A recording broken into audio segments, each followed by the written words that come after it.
search for it. Every week, feeling I'm in search for it. Every week.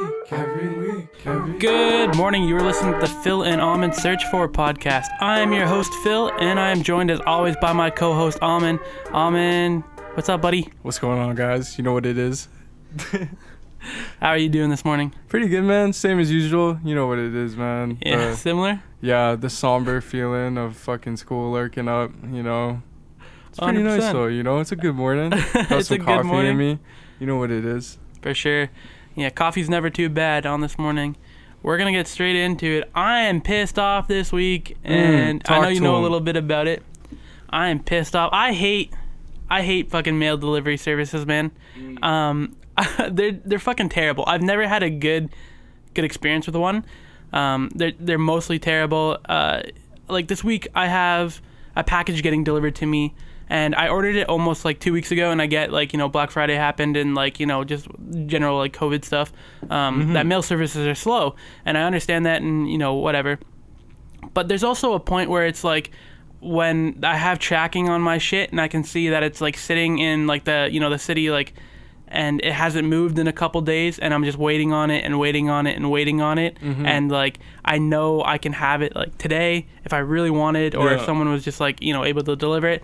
And yeah, man, like it's just really, you know, ticks me off when I'm waiting on something so bad. Like, you know, for me right now, this package is just like for my hobby, so it's just like, it's not like I need it, you know, today. I want it today. There's obviously a difference, right? For sure. But, you know, when you're really looking forward to something and, you know, it's within your grasp, you want to be able to have it. And, yeah, man, this is within my grasp. And it says, you know, hopefully by today. But, you know, at this point, it's, you know, two and a half weeks or whatever since, like, I ordered it. So it's kind of just like, it's like a hollow victory because I'm like, I finally get it. But it's just like I waited so long. But in general, man, like, yeah, like I've had some bad experiences. Like we've talked about on the podcast how like I'm a Chance the Rapper fan, and like back in the day, I ordered some merch from him, right? And it like, you know, it took a while to get like made because, you know, they're made to order because they don't want to make, you know, 5 million units and sell 100 million or whatever, right? Yeah. And so fucking yeah, like, you know, I waited for that merch to get made and then shipped from I think it was Chicago or like wherever, right? Yeah. And you know, once it hit, you know, the Canadian border and all that, you know, they got to do their inspection, make sure it's not drugs. And like, I get it. Like when you're ordering internationally, you imagine they're thinking it's drugs and they just see Chance's face on a hoodie. Yo, man, fucking, who knows with him? Maybe he fucking. Back in the day too, they're like, oh, probably, you know, big name rapper. Like he's obviously like, you know, selling drugs internationally. Yeah, but no, so fucking, yeah, so like, it, you know, every company or country does this, you know, where international packages, even domestic packages, sometimes just, you know, have to be searched just for safety reasons, whatever. So understandable, but fucking, yeah, so this package finally got into Canada, and I was telling you a little bit earlier about this, but it's like same shit. Like it came to the city, you know, near us, and I waited like a month and a half for this package, and I got into some beef with Canada Post, which is our main delivery service. And I talked on the phone with them a few times. I wrote them some emails. I even like hopped on Twitter and was kind of like adding, you know, their customer support and their channels and shit like that because I was so pissed off. And basically I kept getting the runaround until, you know, I talked to someone, I guess, high enough or whatever, and then they're like, okay, like, I'm going to do some back-end shit. Like, they're like, we'll figure it out for you. And then they gave me the okay for the next day to pick it up at a Shoppers, which, you know, for non-Canadians, whatever, it's like our local drugstore with like a kind of like... Yeah, it's got a Canada Post in it. Yeah, it's got like a Canada Post, and then it's also like... Pharmacy and like makeup and snacks. Yeah, it's got like everything. The video games, like it's kind of weird. Conglomeration. Yeah, what the fuck?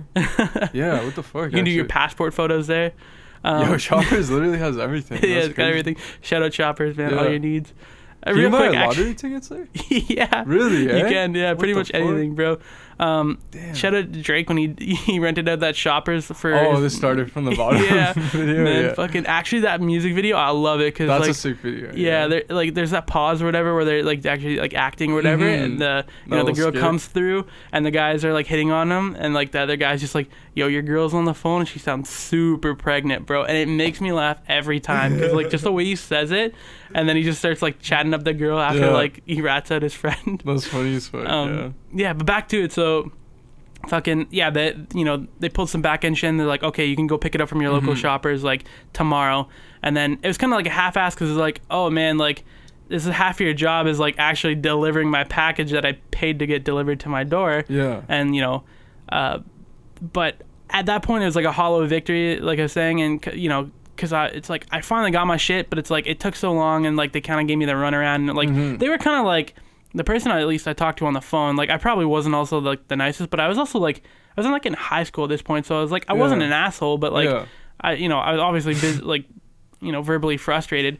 She probably could hear it. They're kind of, but they were kind of assholes too, and I'm just like, man, like I get it, man. But yeah, so me and Canada Post have beef.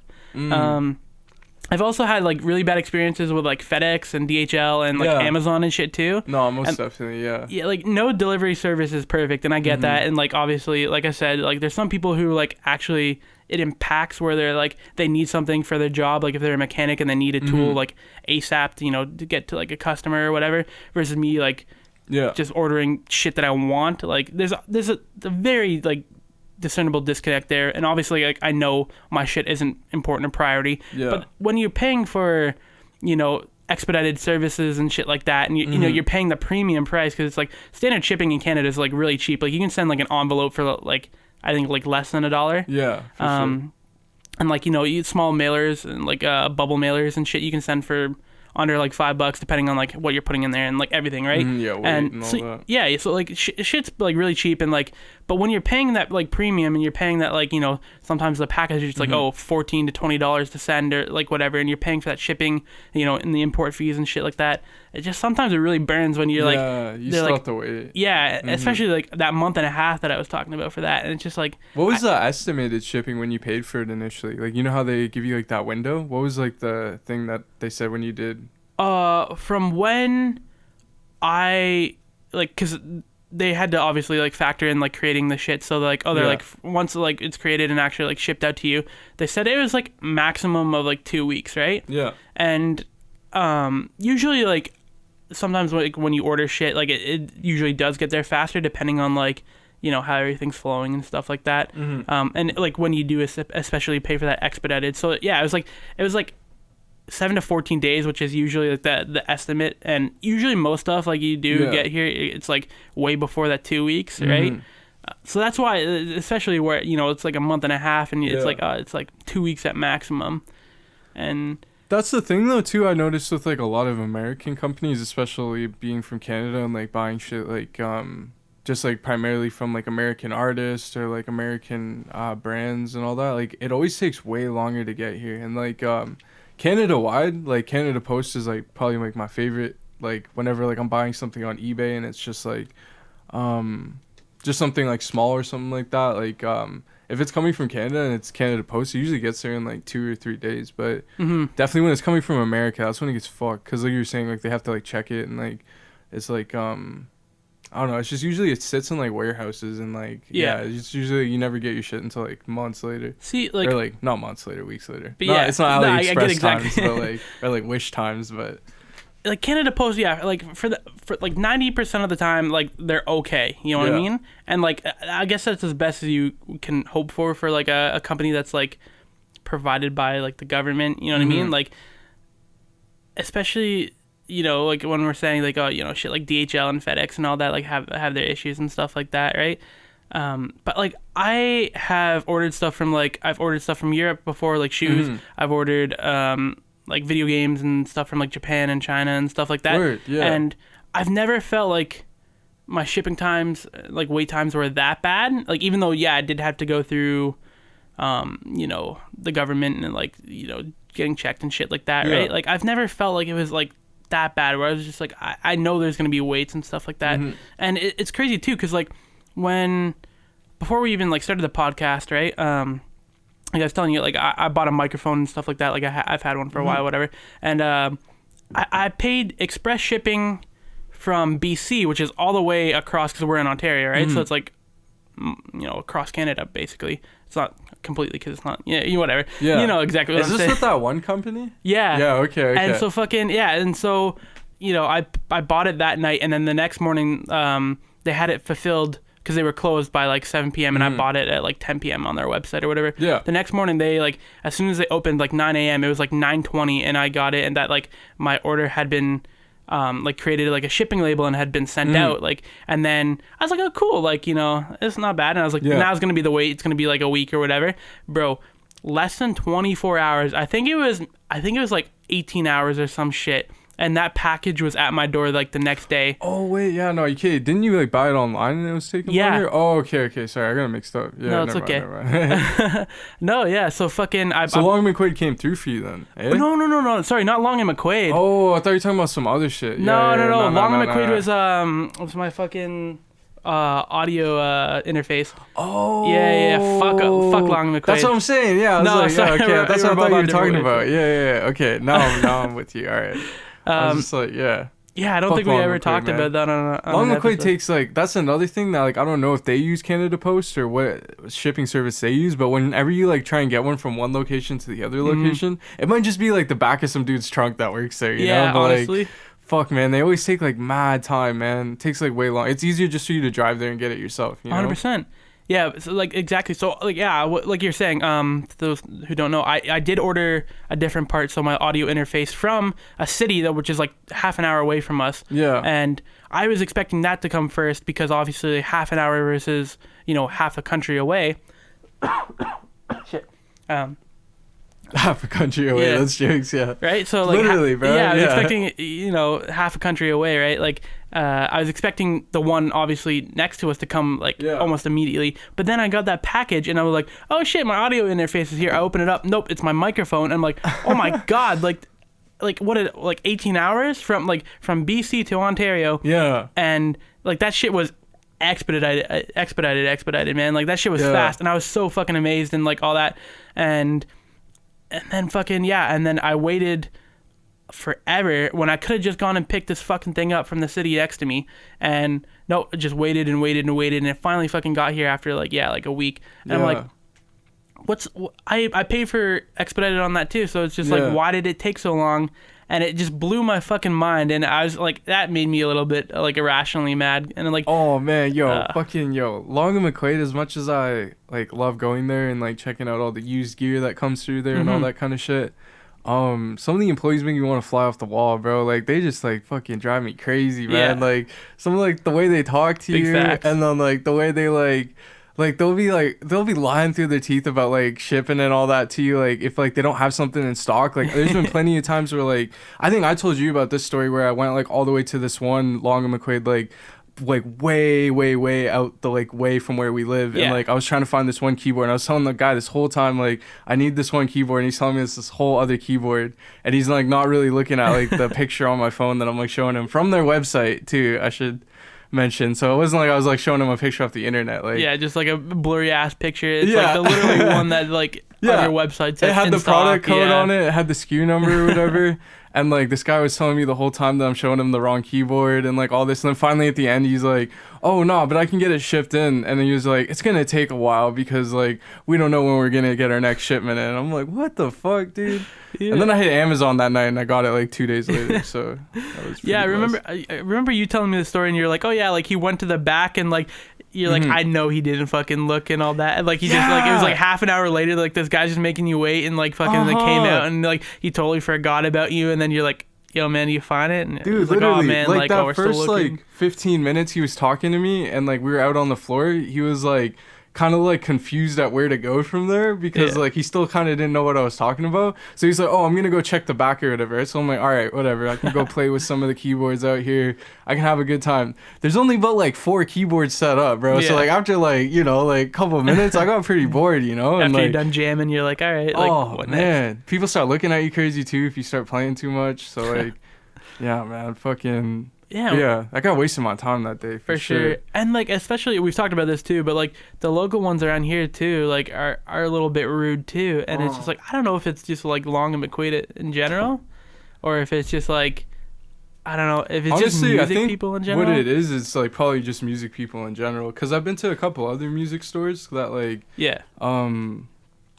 it's been like older like kind of like guitar guys there, and like I'll be like more interested in like.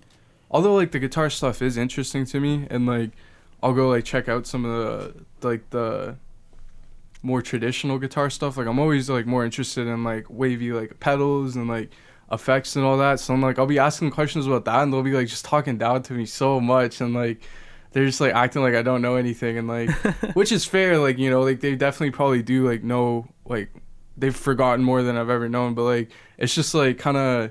Like they're not really like taking into account like I'm not using it for what they're gonna use it for. Like I'm using it for what I'm gonna use it for. So it's like them asking me and like telling me all these like things that like they've kind of used it for and like they've like had their triumphs for. Like one thing I always hate about going into music stores is like when people start telling you about like all like the stuff that they have at their home studio and they start like almost bragging to you about it, and it's just like, bro, I don't give a fuck. Like I'm here to find out information about this thing that I'm looking at, not something that's in your home that I'm not looking at right now. You know, like it's just kind of like it's like I don't know, like sometimes the small talk is cool if you like the person that's like selling something to you, but other times it's just like a little bit unnecessary and a little bit unwarranted too, because it's just like, you know, like you don't know me, bro. Exactly, you don't know what I've been like. You could be like a master in like guitar and you can know everything about them, you know what I mean? They don't know that how much you know, right? Word. And I get like, you know, 90% of the people probably coming in, they need to help a little bit more, but like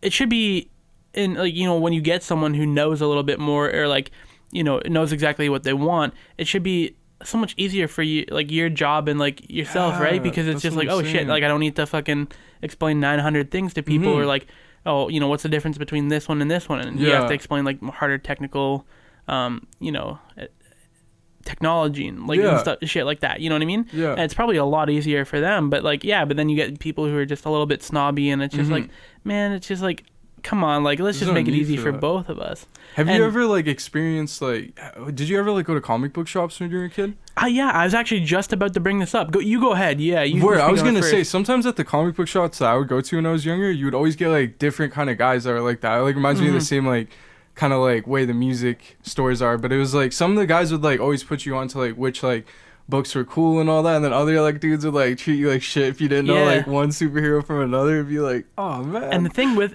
so I like I don't really like collecting comic books anymore. I did as a kid, but I still read them. I just use like online websites and stuff now. The thing is about comic books too is that they're fucking hard to understand the chronological order of shit. And like especially with different universes and like all the different oh fucking you get like Black Label, you get fucking Elseworlds and shit. Like, oh my god, dude, it gets so fucking difficult. It's fucking man, it's way too much, man, for sure. And like the thing is too is like, so you can have a Batman, you know, number 59 from 2012, and you can have a Batman number 9 or 59 from, you know, 2016, and it's just like, well, they're two different runs. And so, you know, like if you go, you give, you know, your list, say Christmas list or, you know, birthday or like, or fuck, you just say, hey, blah blah blah, can you go pick up this comic book for me? And you're like, oh yeah, just get Batman number 59, right? And if someone doesn't know about comic books or like runs or like, you know what I mean, it can get so confusing for them, especially because like some of these places will like have older comic books for people that like older runs, and it's really nice for those like. But yeah, like it when people treat you like shit for not knowing things, and it's just like it takes 2 seconds to explain, and like some people like who do it as their job, like it's a lot worse, but like it's annoying just as like if you're like going there and you don't really want someone's opinion or help or whatever, but then someone just like speaks up and they're just like, oh, like that's a terrible run, or like, you know, fucking this guy doesn't know how to draw. Like, you know I get what you're saying. Yeah, like they put it down before you even get a chance to put your hands on it. Yeah, that's like, terrible. There's so much gatekeeping and elitism and like in hobbies and stuff too. And like I noticed this because like you know, I've told you and stuff like that, but I like playing like Magic the Gathering and stuff like that. And like recently, so the package actually I was talking about today is you know, like miniatures, like painting like models and stuff like that. Yeah. So I'm starting to trying to get into that, right? Yeah. And that's a big fucking gate-kept community too, Really? right? Like it's I wouldn't crazy, guess that. man. That's crazy. Yeah. What kind of stuff do they gatekeep? Like materials and like that kind of stuff? Or Paint's like a big one of them. Like some people are like, really, bro, if you use like there's this one called Citadel, and then there's also like, is that a brand or is yeah, that... it's a brand. Okay. Man, I'm new to this, so like I'm blanking on the paint names and stuff. But yeah, like and like there's different brushes and techniques and stuff like that, and and then on top of that, like painting is hard, right? So like everyone kind of when they first start, they kind of suck ass. Like so, I'm expecting to suck ass too, right? Yeah. But it's like fun because like you know it's learning, right? But I was watching this YouTube video of like it was like this pro painter or whatever, and it was like he was like fixing like you know models that were like fucked up by people who like didn't know how to paint. Yeah. And I was looking at it and like I was like, it doesn't look too bad. Like it's not doesn't look like it's fucking professional shit because like I'd seen a couple of videos of this guy like professionally painting shit, but like he's like he's just like he's like we're gonna strip off all this paint. Like he's just like this guy obviously tried this, it didn't work. Like it looks like ass, and I'm just like holy fuck. Like yeah, you thought it looked good though. Yeah, and like the thing is like if you read online communities too, like they're like pretty misogynistic and stuff like that. But and like the one thing is like you can basically paint your stuff like whatever color. Like if you're getting like a little cat model and you want to paint them black, then you can paint them black, or if you want to paint them orange or whatever. But and I think this goes towards more like hobbies that use the miniatures for like games like Warhammer and stuff like that, but they're like like in the in the universe these guys only wear blue armor, or these guys are only like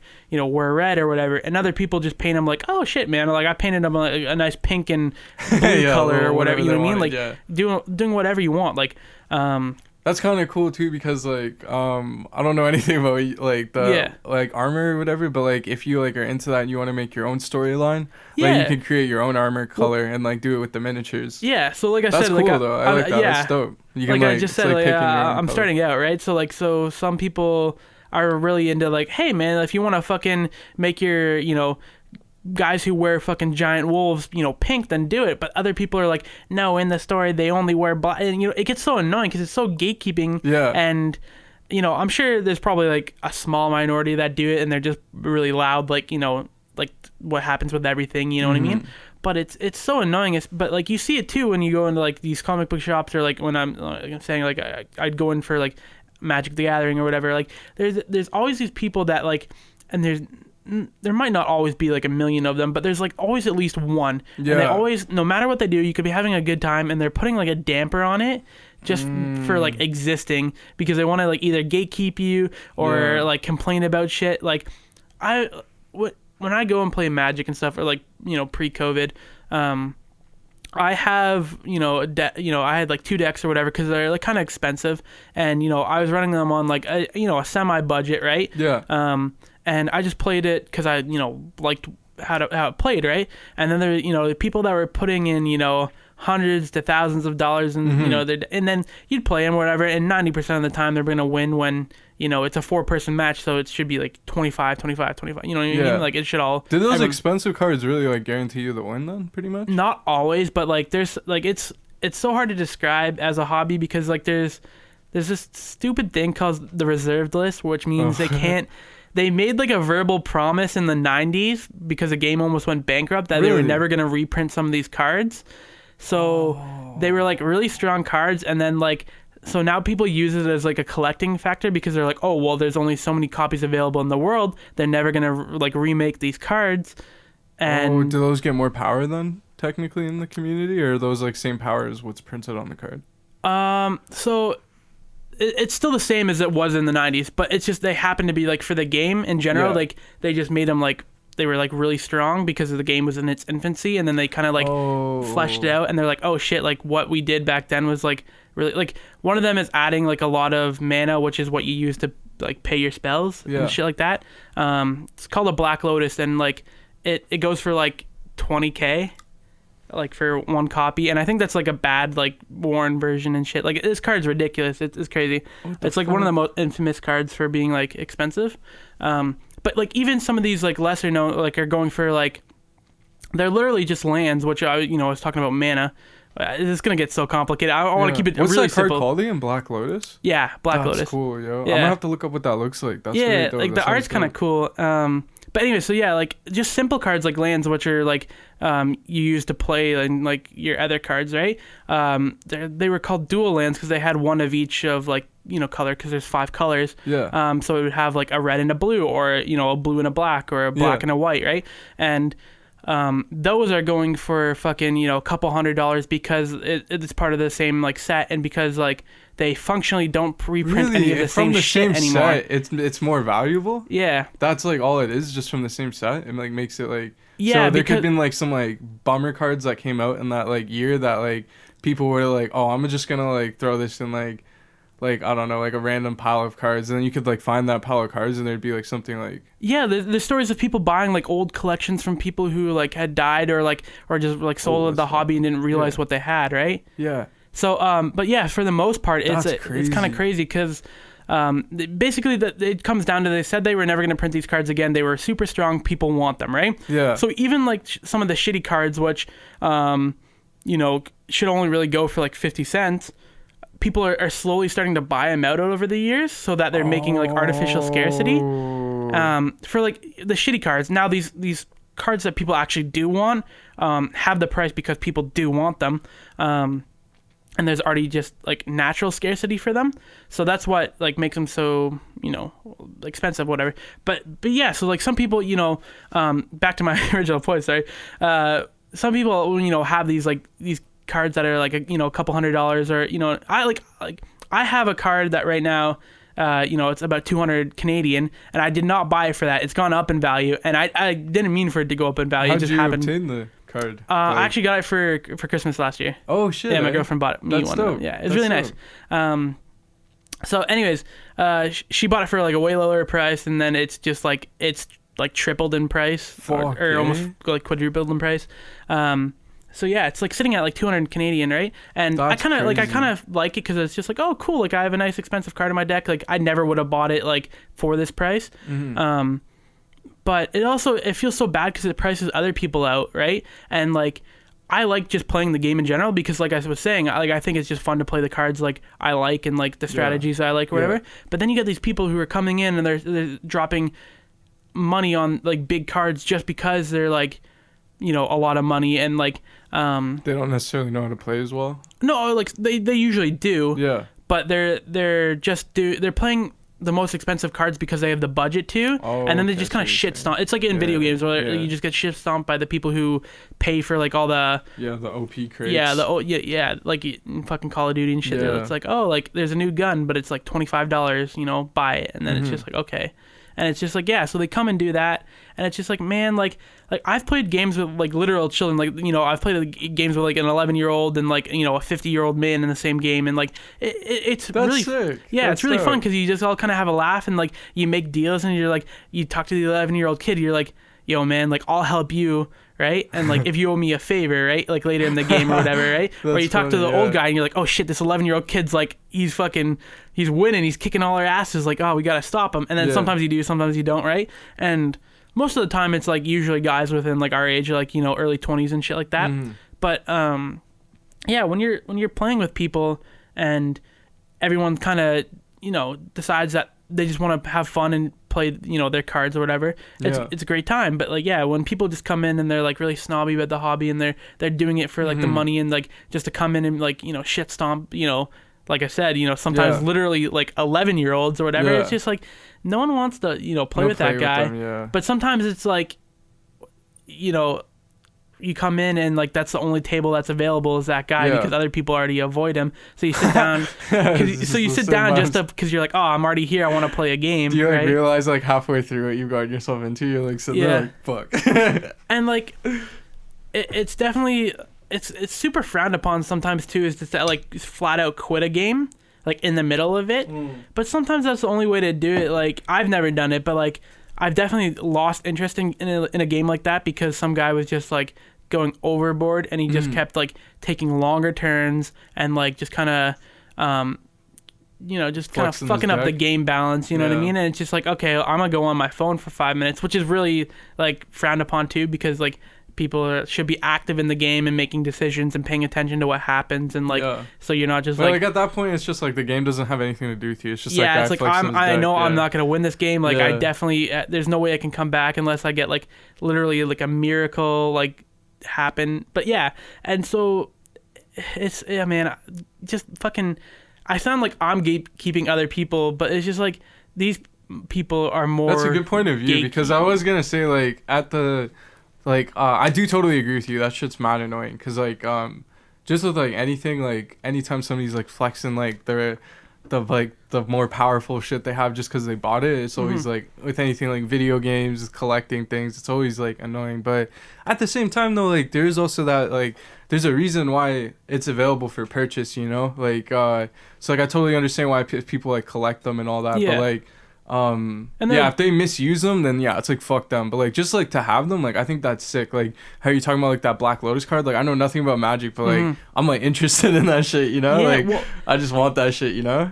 Just to like put it on like a frame on the wall, you know? Exactly. Yeah, that's the thing. Like people, most people use it as like a kind of like a trading, like investing, almost like a stock, almost like. Which is really dumb for like the game. Gold or some shit. Eh? Yeah, like dude. There's so much. Like there's like finance. It's called like MTG Finance, and like there's people who make videos and like speculations and like I can go probably like whole deep. I don't want to, but like there's people who get cards graded and stuff like that, and like it's like become a big craze with other card games like Yu-Gi-Oh and recently Pokemon too. Yeah. There's this, one guy I watch on YouTube and, Twitch and all that. And he started doing, like, mass box openings. Oh, with, like, the Rainbow Charizards Yeah, and the shit. Rainbow Charizard and shit like that. And, he's actually recently, he did a, what is it, like, $20,000 box or whatever. It was, like, first edition Team Rocket, which is, like, I think the first expansion of the Pokemon card game or some shit. And they're, like, trying to pull, like... like a dark Charizard holo and shit like that, and like and it goes for like $5,000 a copy if it's like perfect like PSA 10 and shit, which is like the perfect grading. Most cards don't get that because like even right off the factory they can be like semi-damaged by having like a small smudge or like a line or something like that. What the fuck? How do you get it? Like, how do you get that rating? Like, do you go into like a like a special shop somewhere and get like a sticker? Or no, like... you have to send it in to this company, and I think it's in California or something like that. And then they get like they bring out like the white gloves and magnifying glasses, and like it's so check it? Yeah, like it's so like it's so intense to like get your cards graded and shit like that. Yeah. But when you do, like I saw this guy. It was a TikTok the other day, and he had a Charizard of some kind, and from like an old set, and he got it graded, and it was like a PSA 9, and he had it flipped over because like they give you a glass case or plastic case or whatever, so it's like prevents further damage, right? Yeah. So you can never take it out of that case again, right? You can, but you have to like basically destroy the case, and like then your grading's gone to shit, right? Yeah. But he had it flipped over, and he's just like, oh, I'm expecting like a PSA 6. He's like, this card was not that great. He's just like, and then he flips it over, and it's a PSA 9. And he's like, holy shit. He's just like, he's like, damn. He's like, I thought I had like a worse condition. Like, he's like, this is fucking. And like, the thing is like a PSA 6 versus like a PSA 9 could be thousands of dollars. You know what I mean? Mm-hmm. A PSA 6 might be 600, but a PSA 9 is 2,600. You know what I mean? Or like some shit like that. Like, it's crazy how weird. Like, collectible these cards have come, and I do enjoy it because it's like it is nice that like some people can open like just their everyday man can open like a nice expensive card from like an old set, they're nostalgic, because like I collected them as a kid. I'd love to open like an old money card just to have. Honestly, with Pokemon too, like it's really interesting that you're talking about with Magic, how people are paying to get like top cards and all that. Like it's obviously not intense with Pokemon, but like the other day even like me and my girlfriend went to Walmart, and we were just like looking at the Pokemon cards, and we've been like, so me and her have like our own Pokemon card collection because we're like fully like immersed into like just like the nostalgia of it. Like we like love all that shit, so like we're trying to get like the original collection of like all the like the ones on like this poster that like there's this poster behind me of like the original Pokemons that like everybody had when they were a kid. So like but yeah, anyway, so we were like looking at Walmart at these cards, and we've been trying to find this Charizard for time, right? So like we have like all the other evolutions, but we're just waiting for the Charizard, right? And like our biggest thing is like we only buy like the Dollarama packs because they're like, we've gotten all the original cards out of them. We've gotten like Charmander out of it. We've gotten a Pikachu out of it. Like, we've gotten like tons of like OG cards out of it, and like obviously they're the newer pressings of it. But yeah, anyway, so like we've been like trying to find this like Charizard for a time, and we saw when we went to Walmart a Charizard at the front of a pack. Yeah. Like they're little blister packs that they sell, and it was like $34, and we were like both looking at it, and we were just like, nah, like it's just more worth it to like get like the $2 pack from Dollarama and just find it in there, and like the excitement of it, and like, you know what I'm saying? Like, there's obviously like a reason why those packs exist, because like kids want to like they like watch the show and they want to have a Charizard in their deck, so then like their mom can like, you know, just shut them up and buy them like the one, you know. But like, you know, just for like, I don't know, I think like our kind of like collector, like me and her, like we definitely like to like the thrill of like finding shit, and like even though we end up with like fucking like 5 different variations of like a Butterfree or like, you know, some shit like that, and like, you know, some like other bullshit cards, like, you know, like it still like ends up being like, you know, a thrilling experience still, every time, for sure. I definitely like those videos when like, how you talking about how Buddy's like unpacking those like older packs, and he's like, because it's just like, oh, it's just like so sick watching it, you know.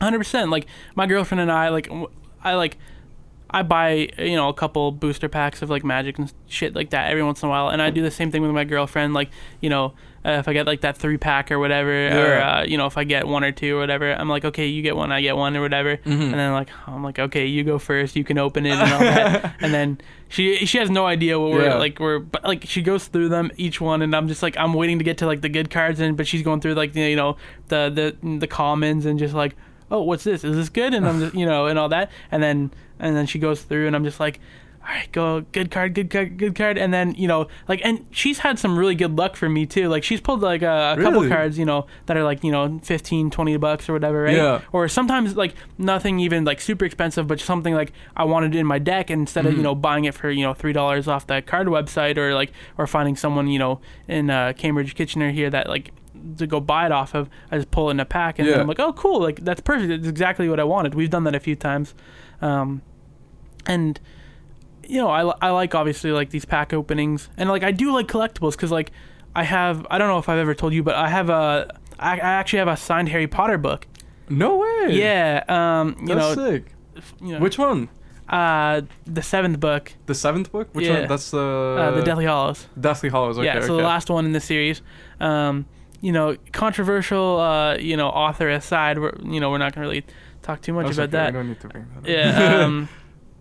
It was a crazy experience. Yeah, I was like, I was a young kid, 5th grade, I think, and I was a little nerd, as you know. It's probably very evident by this podcast talking about fucking miniatures and MTG and shit. Weird. But yeah, I own that shit. I used to read a lot as a kid, though, right? So, and what actually got me really into reading was Harry Potter. I had a friend at the time who was reading the 2nd book, and I was like, oh, like, is it good? And he's like, yeah, it's really good, right? And I was like, oh, okay. And then I started reading it. I was like, holy shit, I love this series. And then I started watching the movies and shit too, right? and so yeah, I just kept reading every book as it like was released and all that. I think at the time the 5th one was like the newest one. So then I, you know, the Half-Blood Prince was the 6th, and then Deathly Hallows were the 7th, right?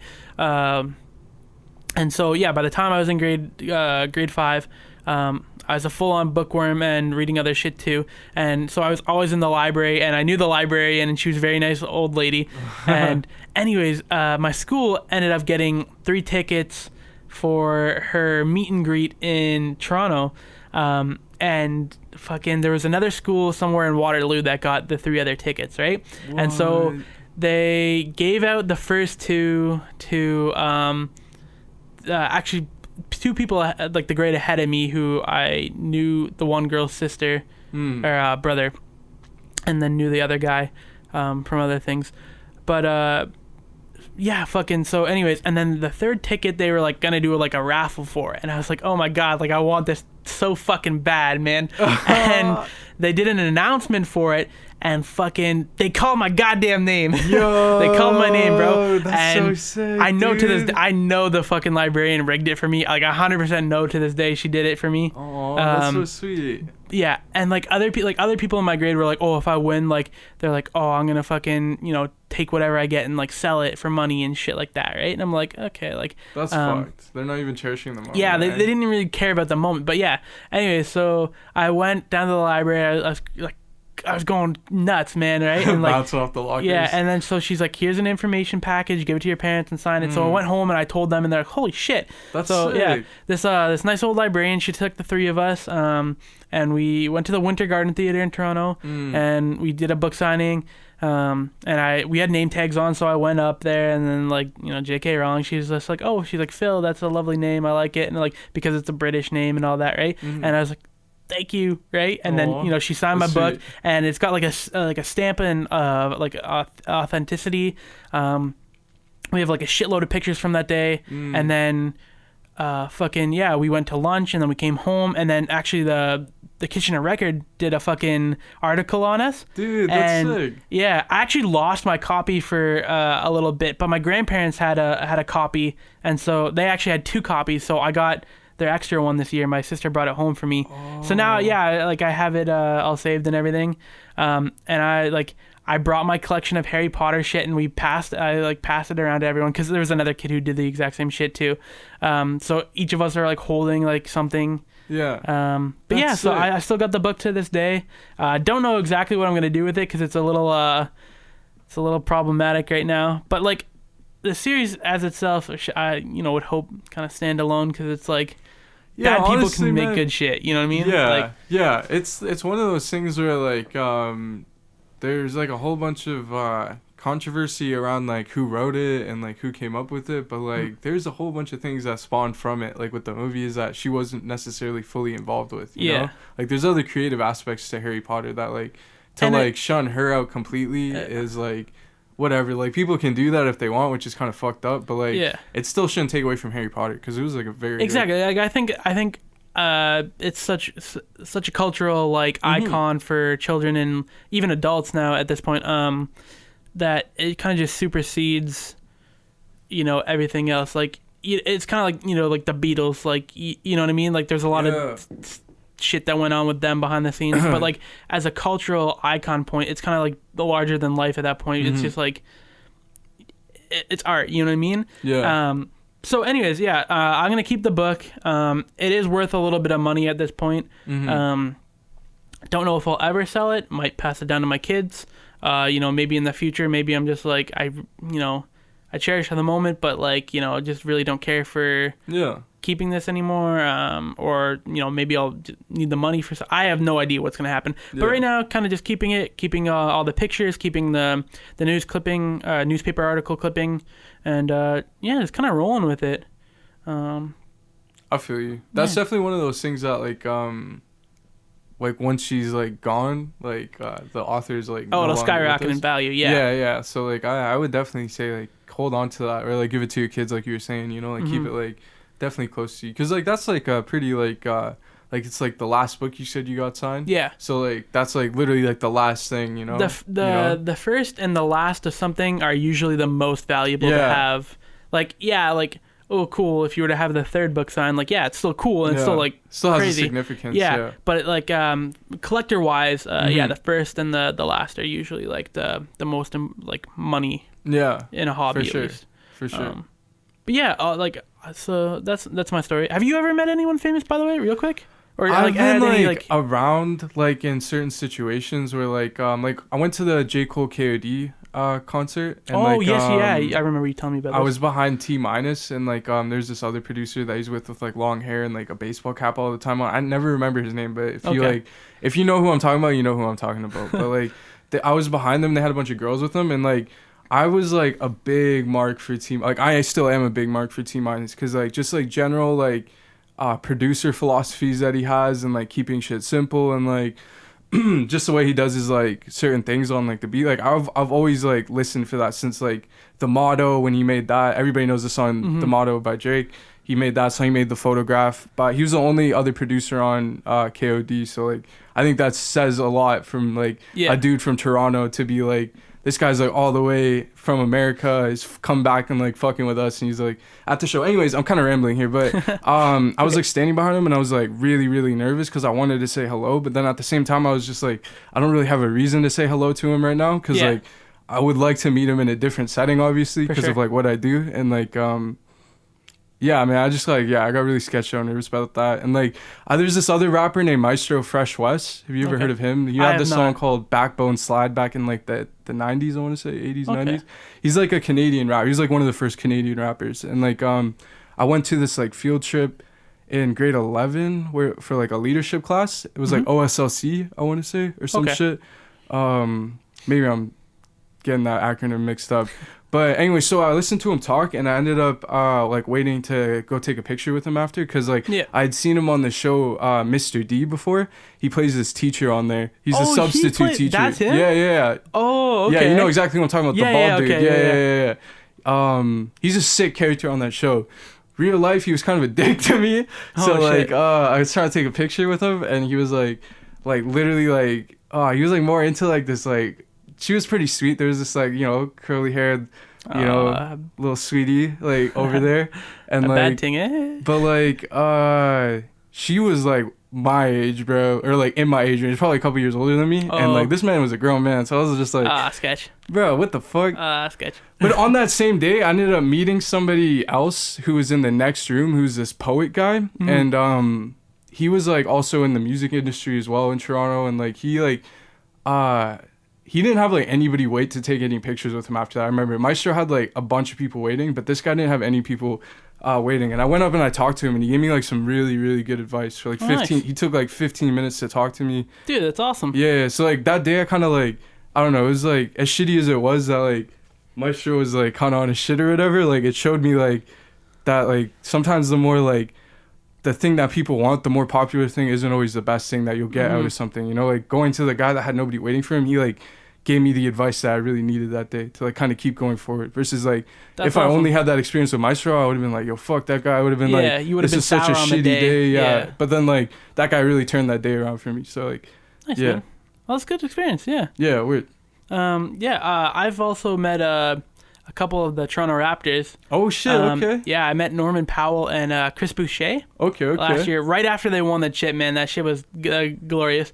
I was actually working at a factory here for the summer, in between school years, and fucking, you know, it's, I guess I'll just say it's Toyota, right? So like they big fucking company, right? They have a lot of money, a lot of power, I guess you can say, in the industry or whatever, right?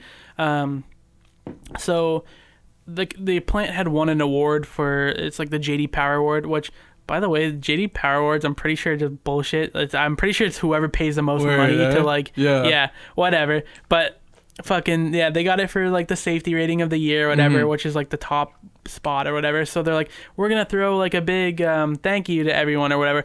But the thing was, it was like in September, right after like I went back to school. So like I was no longer working there. So I just emailed my boss. I was like, hey man, like I worked for the summer. Like I know I wasn't really a part of it because I was only here for 4 months, but like, is it like I still have my badge? Can I come in and like join the party? Yeah. And they were like, yeah. So I skipped my class.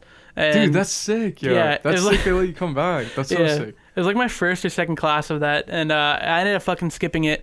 And I pulled up, and I was like the first person there, and there was like only a few other people there at the beginning, and massive amounts of food. Like there was like different stations. Like there was like pretzels, there was like popcorn, there was fucking hot dogs, sausages, fucking burgers, like nachos, everything, bro.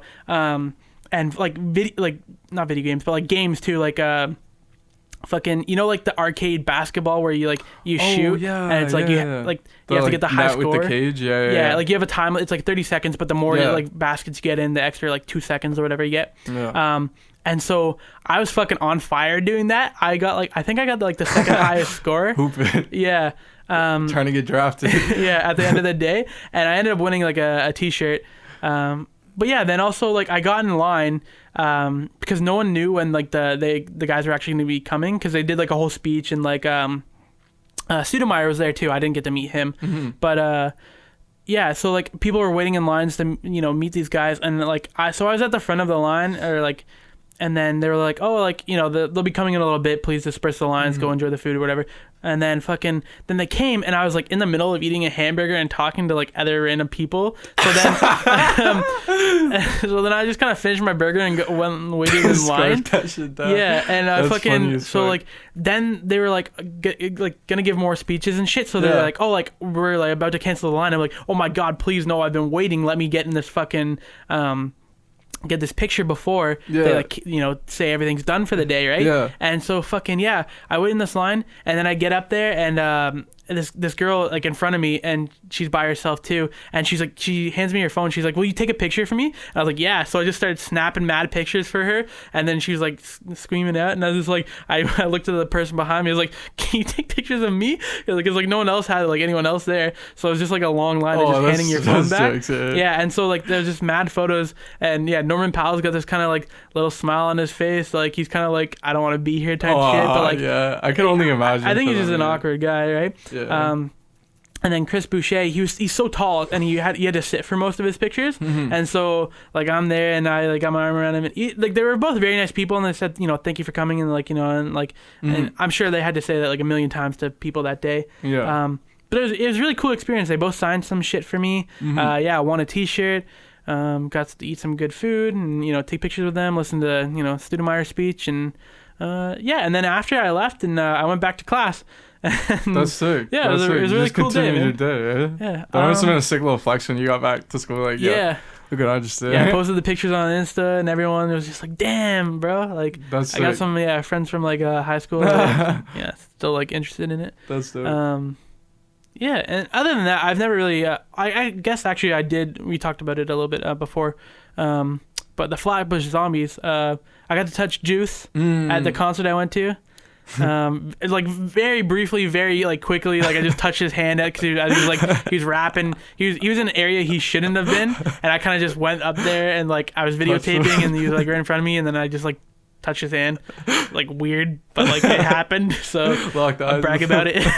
Other than that, I haven't really met anyone like famous besides those people. Yeah. But I want to one day just stumble upon like someone famous in Toronto, because like I go down there like it's actually crazy you said that, because like just like being like downtown for school, like I remember walking to a midterm once, and I walked past Jazz Cartier, and like oh really fucking that was so weird, like because like I was looking at him and he was looking at me, and he was definitely one of those moments where he was just like, what the fuck does this guy want? And like I just like kept walking. I know, I was just it's like he knows and it's just like I just kept it cool. Definitely, because like with shit like that, like that's like a whole moment. Like I'm not gonna do that, you know, like and then like also like do you know what Apartment 200 is? I've heard of it, yeah. So like it's like this, I guess you could call it like a little like club. It's like more of like a hangout place in Toronto, but like there's one in Montreal as well that's like a sicker version of it. But like basically this group called Come Down from Toronto was like doing like the DJ Tio was doing this like set there, and one of my homies' sisters was dating Tio, so we got to like stay at the door or whatever. We weren't like old enough to like get in really, so like we were just kind of at the door and like just kind of like checking people when they came in, asking for like $5 and shit. Damn. And like that was a wild night. But anyway, so Derek Wise from 88 Glam was just randomly walking up the stairs, and I was just kind of like looking down, and like I just kind of see this like XO chain like popping up, and I'm like slowly looking up, and I'm like it's Derek Wise. And I was literally listening to the 88 Glam tape earlier that day, so I was like, obviously again, like it was one of those things where it's like a whole moment, so I was just like, oh, that's sick, bro, like, you know what I'm saying? And like, yeah, it's just like small shit like that, you know. And you were telling me the other day that you like ran into or not ran into him, but like you were in the vicinity of JB or whatever, like like quite a few times, man. Yeah. See, it's just like shit like that. Like it's literally they're just like doing their thing. I don't think I'd ask JB for a picture. That's not like that's whole shit. That's what I'm saying. Yeah. But it's just kind of like like especially the man hangs out around here like a bunch, so it's like that's whole shit for sure. Yeah, bro. I know people do it, and like the man's it's just gotta trying be to annoying for most stuff, and like plus at that point too, like you want to have your moment when you're meeting your idol be a pleasant and positive moment. Yeah. Like when you're annoying them, that's not pleasant or positive for like them, you know. So it's just like, you know, just gotta let them do it. Like they're regular people. That's what I'm saying. Yeah. You know, like they're just kind of like doing their own thing, like, you know, so like it's kind of like I like the environments where like that's their sole purpose for being there, because like they're like, I don't know, not to say in the mood for it, but like it's like, kind of like agreed upon, you know what I mean? Because like I've seen, you know, stories of people being like, oh, I asked fucking, you know, who would be a good example? I don't fucking know. Like, I asked Leo DiCaprio fucking for a picture while he's like eating with fucking, you know, his friends or whatever, and you can see like, yeah, they're doing it to be nice, but like like, especially in LA, like to go anywhere and just people being like asking you for shit constantly, it's gotta be so annoying. But like, if you're doing like a tour and you're doing like meet and greets and shit, that's a whole different, because like, well, it's revenue, it's and also and like and that's like the whole point. You can't get mad at somebody for asking for a picture there. It's just like you're literally being paid. But like my dream like meet like with a celebrity would be like accidental, like we're both in line for fucking coffee or something like that, and you know, I'm just like, oh man, like you go ahead of me, and then it's fucking, you know, Kyle Lowry right behind me, and I'm like, oh shit, like, hey Kyle, like, yeah, go ahead, order your coffee, man. Like, I don't want to be that annoying person that's just like, holy shit, take a picture with me while you're ordering. That's when you like definitely like for sure. Or like when they're eating something, like, and that's gonna be so fucking annoying, because like, I don't know, like when I'm eating your taking the picture is definitely the biggest thing. Like, I don't think like people like when like there's definitely days, I'm sure, like when you leave your house and you're just like, man, I hope nobody takes a picture of me today, you know? So it's just like, I feel like I don't know, like I feel for them when people are like let me take a picture with you real quick, or they just pull out their phone and take a picture. They don't even ask. That's the worst, is what you don't even ask. Yeah, that's fucking like, yo, that's like crossing like man, I just want to have like a conversation with a celebrity, and then like reasonable. Just by accident just been like, oh, like, hey man, like, oh, have a good day, and you know what I mean, and just have the story to tell people, and not be like, yo, I bugged the shit out of fucking Ryan Reynolds to fucking, and you know, harassed him for a photo and flash photography, and he looks dazed in the picture because he wasn't expecting it. Like, I just want to have like a natural, like, you know, instance with a like I almost had with Justin Bieber by accident, you know, by being next door to him. You know, could have ran into him by accident and been like, oh, you know, hey. But I don't know, man, like I think people have such a like this, I don't know, like superiority, like I don't want to say superiority complex, but like they're like, oh, like you're a public figure, you're like, this is what you're supposed to do, type of thing. You belong to the world. Yeah, you like shit. And like people say the same thing with their well, oh, if you wanted privacy, you shouldn't have become famous. And it's like, that's no, like I don't want to get too much on it, but like the whole thing with like the whole leaked like nudes from like iCloud and stuff, like it happened to both men and you know, famous women and stuff like that, right? And it's really fucked up that like a lot of people you know, were about that, and like, you know, it was their private pictures, man, for like their spouses or you know, or flings or like whatever, right? And like you know, could you imagine just like as a regular person, just like that happening to you, like let alone being famous, and then people just trying to like justify it, been like, well, you shouldn't have taken those pics in the first place. Oh, like, that's when it gets crazy. Yeah. It's just like, bitch, shut the fuck up. Like, I'm gonna take whatever picture I want to take. You know, it's like your fucking camera. You can do whatever you like. Dude, like I have a picture from Cuba where like I'm butt ass naked. You know, like, but like it's just to show my sunburn. You know what I mean? Yeah. And it's for no one. Yeah. But it's just like I was just looking at like the comparison of like my arms and like my face to like my lower body. You know honestly, what I mean? Man, as like, somebody that like you can probably relate to this, but like just taking like muscle progress pictures when you're just like not even like you got that little like fucking like you're looking like a little fucking bear with the stomach out and shit, and you're just like pulling up the like flabby arms and they're just barely a little definition there. Like nobody wants to like ever have those pictures leaked. You know? Well, like 100%, because like I used to go to the gym a lot. I'm like kind of chubby now because I just kind of slacked for like the last like year or whatever. No, me too, bro. Yeah. It's been hard to just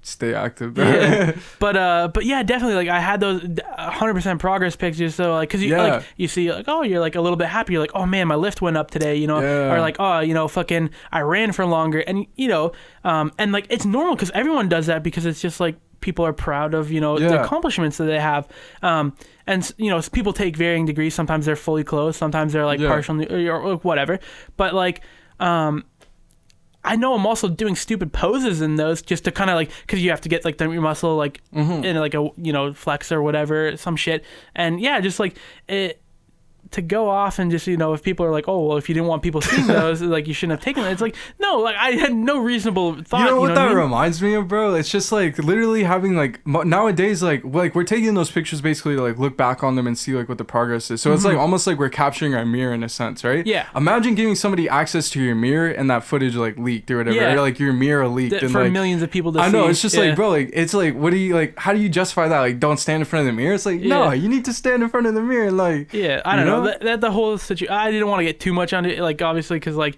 there's like a whole like tangent and like thing, because like For sure. people are fucked up and weird.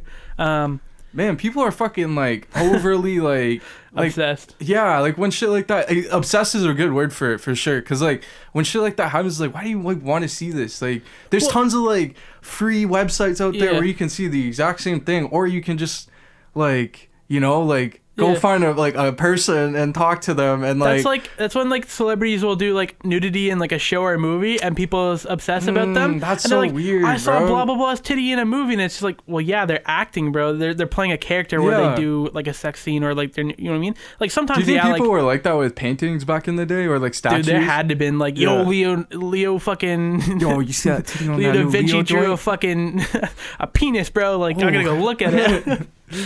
Like, I don't know, man. But like, even like Yo, minor touching yourself celebrities- to a painting is disgusting. I hope nobody ever did that in human history. Oh, bro, there's people that did it, bro. Oh my god. I'm sure people fucking look at the Mona Lisa like Oh, online. And no. probably, That's disgusting. all right, we're getting too off.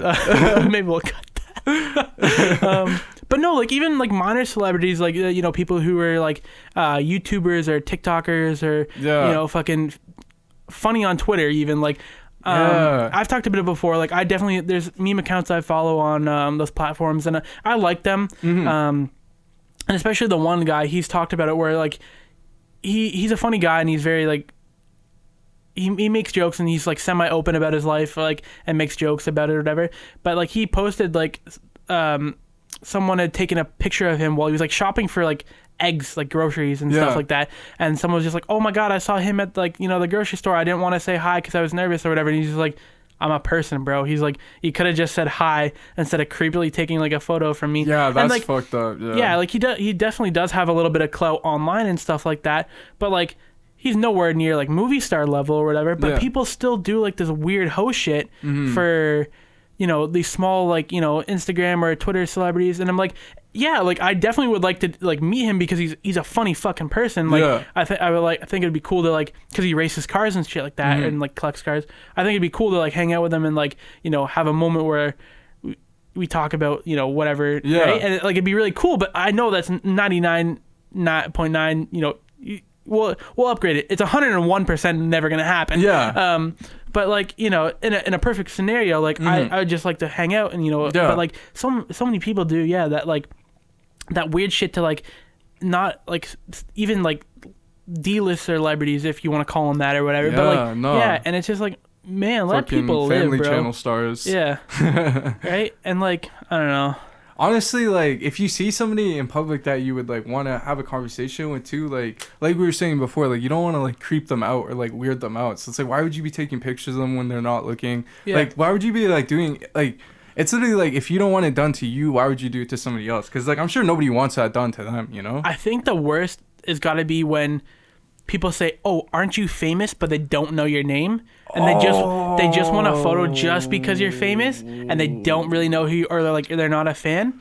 I think that would destroy me if I ever had like any little bit of clout, and they're like, "Aren't you kind of like famous? Like, what do I know you from or whatever?" And I'm like, you know I'm famous, but like you don't know what I'm from. Like, that's gotta sting, bro. And like, I'm sure it happens to like more minor celebrities and stuff like that who are like, you know, play, you know, smaller roles or whatever. But like, but the thing is too is like, as much as that sucks too, it's just like, at the end of the day, we're all humans, bro. Like nothing really is like different about it. Like if somebody had a camera at your job and you worked at like a grocery store, people would be a fan of you because like eventually they would see something funny you do or something like enjoyable that you do or something like that. So it's just like, these are just people that have like exposure. So it's like to like trip up into like, you know, like literally like fall over for them is like, it's cool because obviously they provide you like there's a reason why you want to do it, because they provide you like all these moments of enjoyment where maybe it's like hard to get through your day and you can just like throw on like, I don't know, like a comedy bit from this person or like a movie from this person and you can get enjoyment out of it. But like like, why the fuck would you, like, you know, it's so weird to, like, you know, like, that's extra weird to, like, do that kind of shit, you know? And I'm not shitting on anyone for wanting to meet celebrity. Oh, yeah, no, most of I'm not doing that either. YouTubers or anything like that. Because there's definitely, like, people I admire who I would like to meet. It's just, yeah, man, some people go about it too weird. Yeah, for sure. But yeah, man, I think we gotta wrap this one up a little bit. Let's hit some reviews on our way. What do you want me to go first, or you want to go first? Yeah, you hit that review. All right, I'm gonna review something a little bit unconventional this week. I've done mostly music and movies and shows and stuff like that. I'm gonna do food this week. Okay. Yeah. Okay. So. My girlfriend has food allergies. She's allergic to dairy, to eggs, to gluten. Makes sometimes eating and snacking kind of hard. But do you guys share a lot of snacks? We do. Okay. So you just take the compromise then, eh? Or do I usually in dinner and stuff like. I don't want to say I compromise a lot because like I do sometimes get my own snacks and she gets her own snacks or food if we go to a restaurant. Like I'm obviously getting my own burger, but sometimes like we do if we're making dinner at home or if we're making if we want to make a cake or something like that, we just substitute for her food allergy stuff. And a lot of the times it's 99% the same. Like it's still really good. Yeah, most of the times you never really notice it. I find. Yeah. But yeah, one thing we've kind of if we do get a snack is this. Let me pull it up right here. I had it right here. Oh my gosh. Boom Chica Pop. It's popcorn. Yeah, I had to pull it up for that. Oh. Do you know this? Oh, can't you get like that big bag from Costco? I don't know. I swear I used to demo this shit, bro. When I used to work at Costco, I swear I used to sell this shit, bro. Like probably. I used to demo I don't know it. if it's like I've never personally got it from there. Yeah. But my corner store and the Zares where we go, it's in their health food section. And a lot of popcorn is made with like the artificial butter and stuff like that, or sometimes it does. Oh, pardon me. Oh man, sorry. Sometimes it's made with like artificial butter, or sometimes even like real butter and stuff like that. So she can't always eat popcorn or chips in general because sometimes they just have like weird like plain chips sometimes, or some salt and vinegar chips sometimes just have like dairy in them, which is really weird. Yeah. So we have to be careful about what she eats. Basically, we found this popcorn though, Boom Chica Pop, and they have two different main flavors. The one's like the sea salt, and another is sea salt, and then it's like I don't know exactly what it is, but it's like sweet and salty. Yeah. And then right now they have their Christmas ones, which I've actually tried too. Which they have their chocolate drizzle, and then they have like a peppermint one. But anyways, their main popcorn that we get is a sea salt, and it's very good. It's got like a nice light salty taste. It's not too much. It doesn't leave like a weird residue on your fingers or anything like that. Yeah. I'm pretty sure it's organic, and I don't think it costs too much either. So overall, it's just cheap, like a nice like little snack that we get. We're able to both share. Yeah. She's put me onto it. It's definitely very delicious. So if you guys ever see that, check it out. It's man. I think it's a perfect snack. No, most definitely. Like I said, like I remember, like I'm pretty sure, like I served that popcorn at Costco when I was like serving samples and shit. Yeah. And like it definitely would not surprise me if they had it. It's definitely one of those. Yeah, it was like one of those things that like I remember like everybody that had it like liked it. You know, like it was like a couple times like when I'd be serving samples, like most times people would be like, oh, what the fuck, like they just kind of pass by, and I was like, fair, sometimes they had me serving like some fucking gross shit, some weird shit, yeah, that stuff always like banged. It was even more popular than like when we would like set up shop at the front and like do like the microwave popcorn. They would sometimes get us to do that with the tables, and like that shit wouldn't go as fast as like this shit. So like this shit was like way better than like microwave popcorn. Glad I'm not the only one that likes it. For sure, 100p. What are you reviewing? For me, fuck, I'm gonna say, yo, it's always a challenge every week, man. But if you don't have anything to review, that's cool too. Yeah, man. I've just been vibing, doing the same shit I always do, playing Smash with the girlfriend. Ooh. Playing GTA on my PlayStation. Real quick then, who's your Smash main? Do you have a? I usually go with random, but lately I've been like, I just played with Mewtwo the other day. Yeah. For like the first time, and like I'm a pretty big Mewtwo mark, just from like back in the day. I remember when the special first came on TV. Mewtwo I thought it was back, the sickest shit. I was like, oh shit, this Pokemon is not even from the fucking planet, bro. This dude's from another fucking galaxy, dog. So like definitely playing with him in Smash, like I've been like, I don't know, tapping into that same like excitement. Okay. But like just on an overall level, like Little Mac is like a good like go-to character of mine. Like I like his little like, you know, his little get up and his little like combos and shit. Yeah. You know. What about you though, dog? Who's your go-to guy? Me, I'm a Zero Suit Samus. I don't play Smash as much, and okay. I've only played it a little bit. I definitely suck at the game. But when I'm just chilling with the homies and we throw on Smash or whatever, I like the Zero Suit Samus because she's got that little whip. Yeah. She's got the gun. She's got some cool jumps and all that. Do you play with do you like to play with items or do you like to play with no items? I'm a no item guy usually. Like I have played with items just because like it's fun. It adds like weird shit to the game. And I personally like if I'm just like if we're like. I don't want to say try harding because I suck at the game and like, but like if we're going, a one-on-one or whatever, and it's just like, oh, who is truly like the best player, of me and whoever I'm playing. Spoiler, it's mostly the other person because like I said, I suck ass at this game. But I if we're going, straight competitive, no items because that way there's no like no interference. Yeah, for sure, right. Yeah. Definitely, no items is like a good way to test like your skill level because items like make it way easier. Like, yeah, especially when you get like a Pokeball or some shit or like the fucking other character one, the one that's like the rainbow thing that's like this and that's like that or the ultimate Smash Ball or whatever it is. Oh yeah, when you get like OP and like fucking just start smashing. Yeah, for sure. Yeah, that's a good game though, man. Like I've really been like digging the quality of like, or not the quality, but like the like just the novelty of it, like how there's like characters from like a shit ton of games. It's like weird matchups, like shit you would never see before. Well, with all the DLC, so that was their big thing. Was Ultimate was they're bringing back all the past characters that they've used, and then they were gonna add new ones. And then with all this DLC, they've got like the Piranha Plant from like Mario. They got like Fire Emblem characters, which are like the swords guys or whatever. I'm not too big on it. But yeah, it's really cool. I think it's a fun game. Yeah, man. If you're like a fan of just Nintendo in general, or like even just like Pokemon and shit, they have a ton of Pokemon in the game with the Pokeballs and like that Pokemon kind of Trainer's even like a playable character. Yeah, you can play as like Charizard, Bulbasaur. I can't remember what the last one was. Oh, it's War Turtle. War Turtle? Oh, yeah, because it's like one of each stage of the original three starters. Yeah.